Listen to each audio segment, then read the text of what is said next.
வணக்கம் நண்பர்களே, இது உங்கள் V.Palanichamy. நம்ம இந்த டிஎன்பிஎஸ்சி ப்ரீவியஸ் இயர் கொஸ்டின்ஸ் பார்த்துட்ருக்கோம். அந்த வகையில் நம்ம இந்த எபிசோடில் பார்க்க போகிறது டிஎன்பிஎஸ்சி Group-4 2014 கேட்கப்பட்ட 14 கேள்விகள் மற்றும் 2016 கேட்கப்பட்ட 10 கேள்விகள், மொத்தம் 24 இந்தியன் பாலிட்டி, அதாவது இந்திய ஆட்சியியல் கேள்விகள். சரிங்களா? சரி, நம்ம 2014 கேள்வி முதல்ல பார்க்கலாம். முதல் கேள்வி, உள்ளாட்சி தேர்தல்களை எந்த அமைப்பு நடத்துகிறது? மாநில தேர்தல் ஆணையம், மத்திய தேர்தல் ஆணையம், மாவட்ட தேர்தல் வாரியம், பார்வையாளர்கள். சரியான பதில் மாநில தேர்தல் ஆணையம். இரண்டாவது கேள்வி, எந்த இந்திய பிரதமரின் காலத்தில் தொங்கும் பாராளுமன்றம் ஏற்பட்டது? A. Jawaharlal Nehru, B. Indira Gandhi, C. IK. Gujral, D. Rajiv Gandhi. சரியான பதில் சி. ஐ.கே. குஜ்ரல். மூன்றாவது கேள்வி, சரியான விடையை தேர்ந்தெடு. இந்திய அரசியலமைப்பின் டேஷ் சட்டப்பிரிவின்படி எவரையும் விசாரணையின்றி கைது செய்யக்கூடாது? ஏ. விதி 22, பி. விதி 23, சி. விதி 24, டி. விதி 25.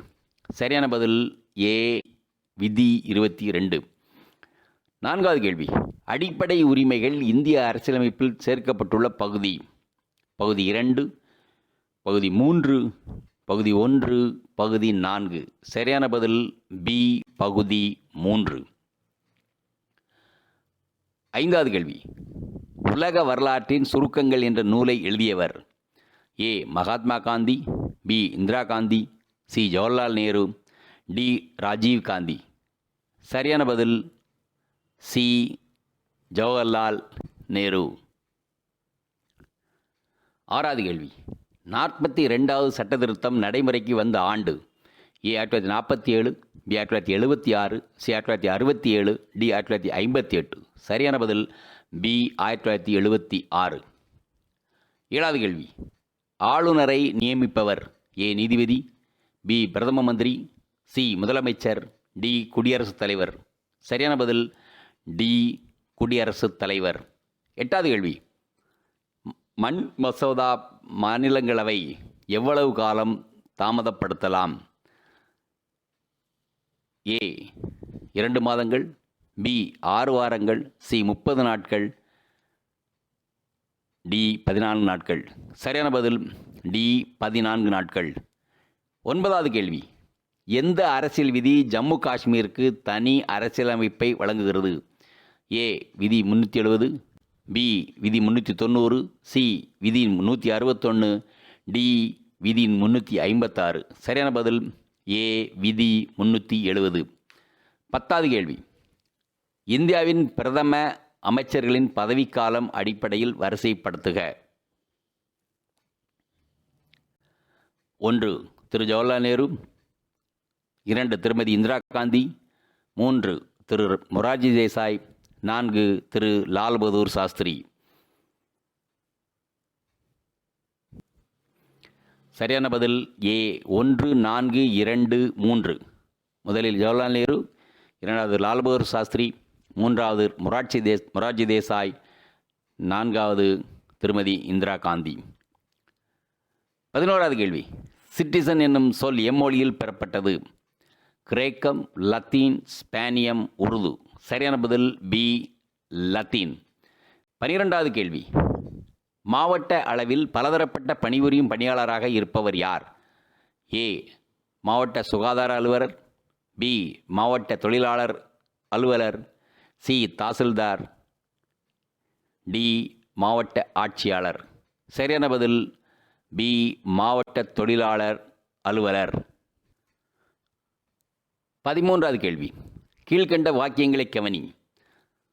கூற்று, விதி 213 படி மாநில சட்டத்துறை சட்டத்தொடரில் இல்லாத போது ஆளுநர் இடைக்கால சட்டங்களை இயற்றலாம்.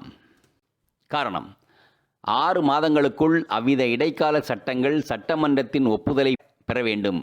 இவற்றுள் எது சரி என தீர்மானிக்கவும். ஏ. ஏ மற்றும் ஆர் தவறானவை, பி. ஏ தவறு மற்றும் ஆர் சரி, சி. ஏ சரி மற்றும் ஆர் தவறு, டி ஏ மற்றும் ஆர் சரியானவை. சரியான பதில் டி ஏ மற்றும் ஆர் சரியானவை. 14வது கேள்வி. சாதாரணமாக ஒரு மாநகராட்சியின் மக்கள் தொகை ஏ 5 லட்சம், பி 7 லட்சம், சி 8 லட்சம், டி 10 லட்சம். சரியான பதில் டி 10 லட்சம். நம்ம இதுக்கப்புறம் பார்க்க போகிறது 2016 உள்ள கேள்விகள், மொத்தம் 10 கேள்விகள். ஆனால் கொஸ்டின் தொடருது அதே ஆர்டரில். 15வது கேள்வி.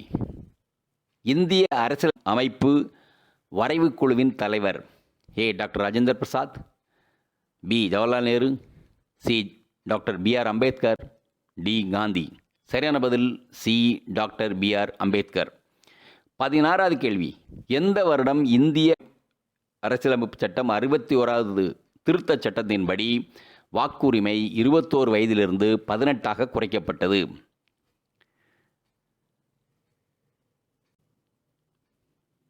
ஏ 1988, பி 1987, சி 1986, டி 1985. சரியான பதில் ஏ 1988. 17வது கேள்வி.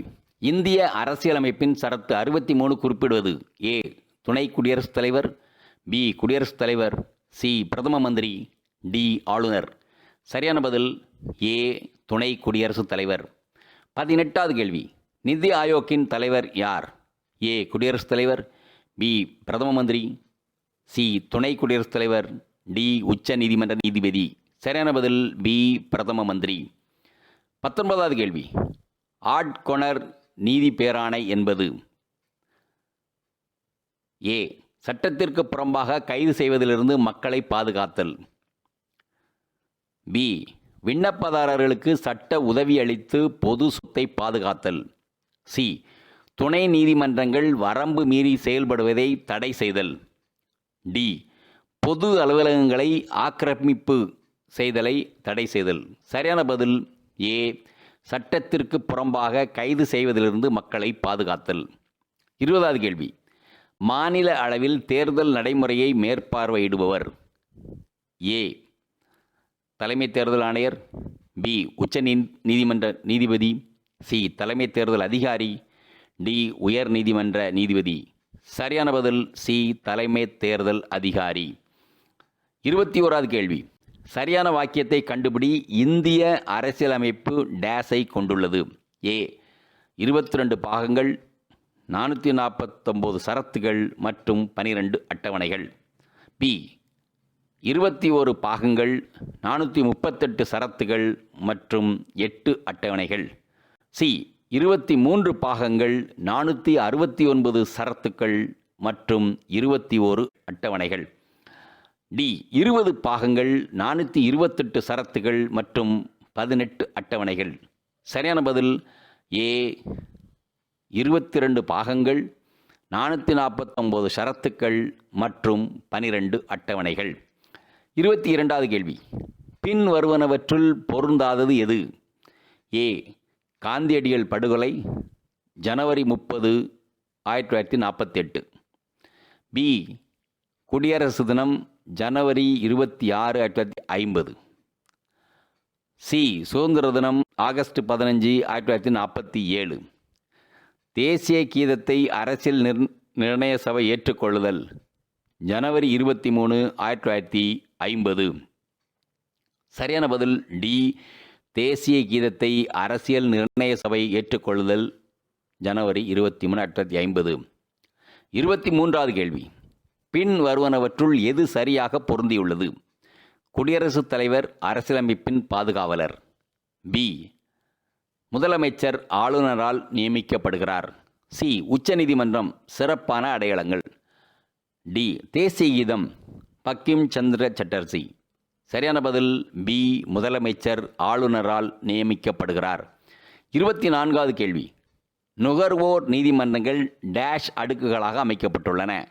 ஏ 2, பி 3, சி 4, டி 5. சரியான பதில் பி 3. மிக்க நன்றி. நம்ம இன்னொரு கேள்வியில் மீண்டும் சந்திப்போம். தேங்க்யூ. இந்த வீடியோ உங்களுக்கு பிடிச்சிருந்தா லைக் பண்ணுங்க, ஷேர் பண்ணுங்க, சப்ஸ்கிரைப் பண்ணுங்க, கமெண்ட் பண்ணுங்க, பெல் ஐக்கன் பிரஸ் பண்ண மறந்து போயிடாதீங்க. அப்பதான் நாங்கள் போஸ்ட் பண்ற வீடியோவோட நோட்டிஃபிகேஷன் உங்களுக்கு வரும்.